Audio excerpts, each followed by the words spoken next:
My husband cheated on me with his cousin when I was hospitalized at 7 months pregnant. After childbirth, he removed my daughter, but I sued and got her back. I never imagined this. At 28, I'm 4 months pregnant with my first child and suspect my husband, Philip, of cheating on me with his cousin. Let me start over. At a friend's BBQ 5 years ago, Philip and I met. I was immediately captivated to his kind grin and laid-back personality. We connected via hiking and board games. Our first date sucked. The restaurant lost our reservation, and it rained as we returned to the car. Instead, we laughed and spoke for hours in a 24-hour diner. From then, everything moved swiftly. It was like living together after 6 months. Our 1-year anniversary weekend in the mountains was when Philip proposed. A few months later, we married in an intimate ceremony with family and friends. The first 4 years of our marriage were great. We had ups and downs like every couple, but we were happy and in love. We helped each other through job changes and family losses. Together we traveled, tried new interests, and formed a happy life. We were thrilled when I became pregnant 4 months ago. My news made Philip cry happy tears. We fantasized about nursery themes and names. Last month, Philip's cousin Stacy moved in with us, changing everything. She's 26 and interning at our local office for a year. I initially welcomed her into my home, but Philip's behavior changed soon. He started paying more attention to his looks and spending more time getting ready. He increased his gym attendance to become in shape before the birth. He laughed a lot at Stacy's jokes and made excuses to be around her. I sometimes walked in and they stopped chatting as if I'd interrupted.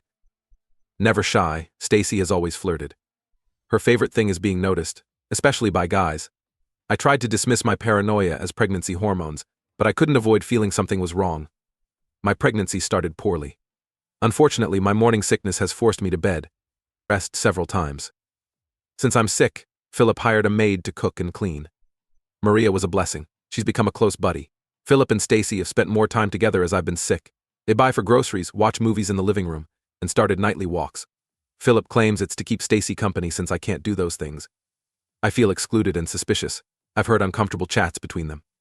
Stacy says, "Op is blessed to have you, and I wish I could find a person like you." Philip admiring Stacy's outfit or smiling at unsaid jokes. The lack of intimacy between Philip and me hasn't helped. My doctor advised against sex for most of the pregnancy owing to difficulties.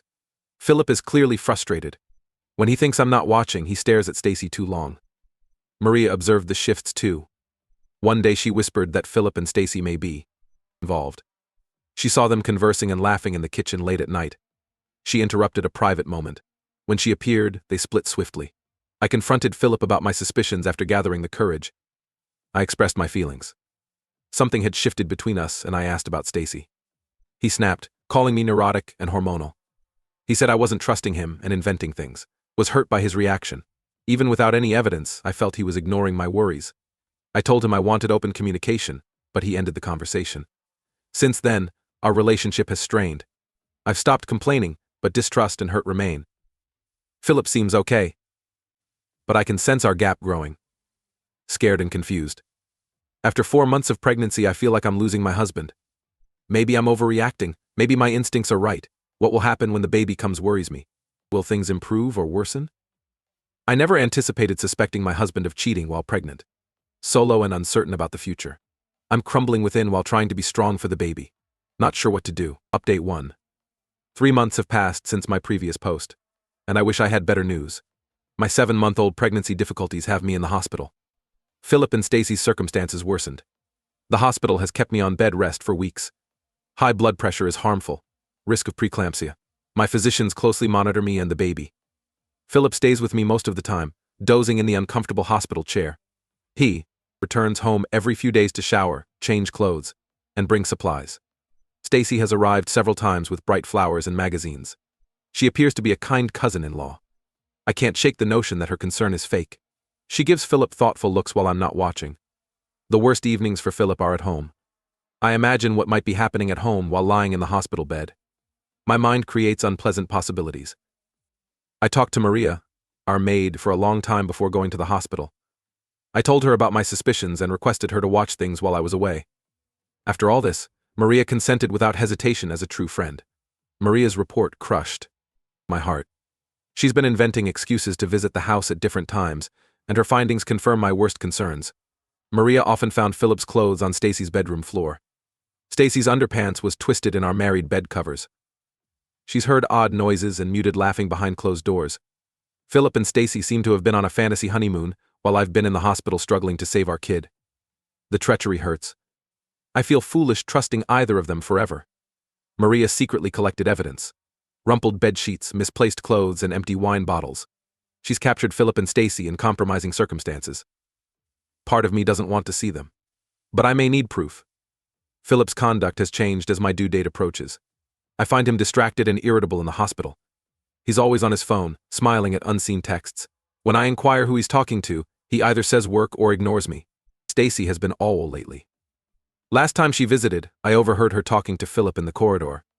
It was hard to understand, but I heard things like after the baby comes and fresh start. I felt sick when I realized they might be planning without me.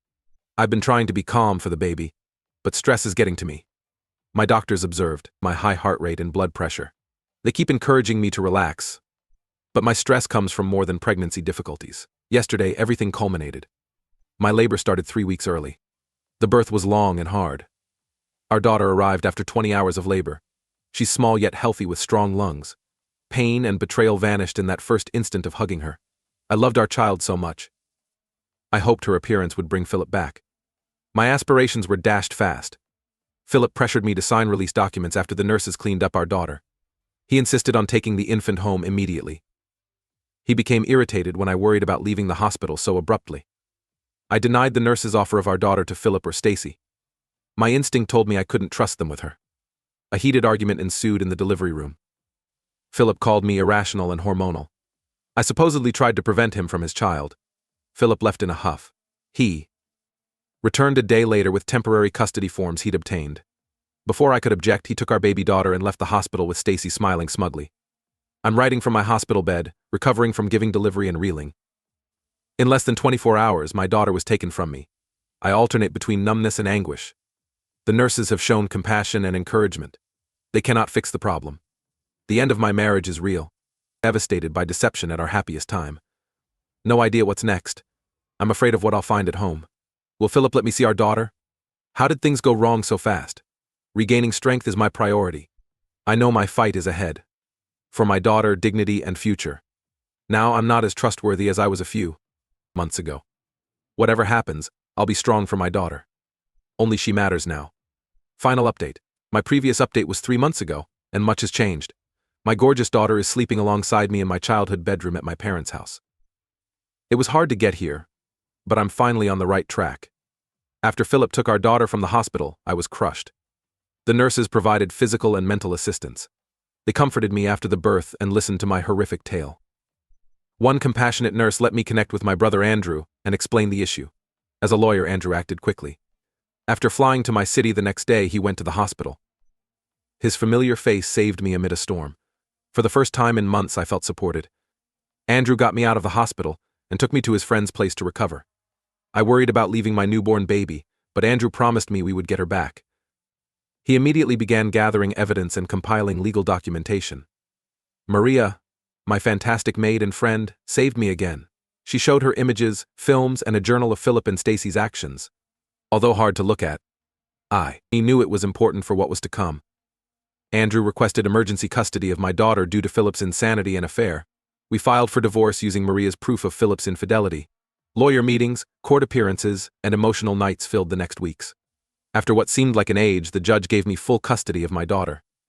The moment I held her again and promised to never let anyone take her will always be with me. The divorce proceeded after custody was resolved. Andrew made an airtight argument. The divorce papers and proof we provided to Philip left him in shock and defeat.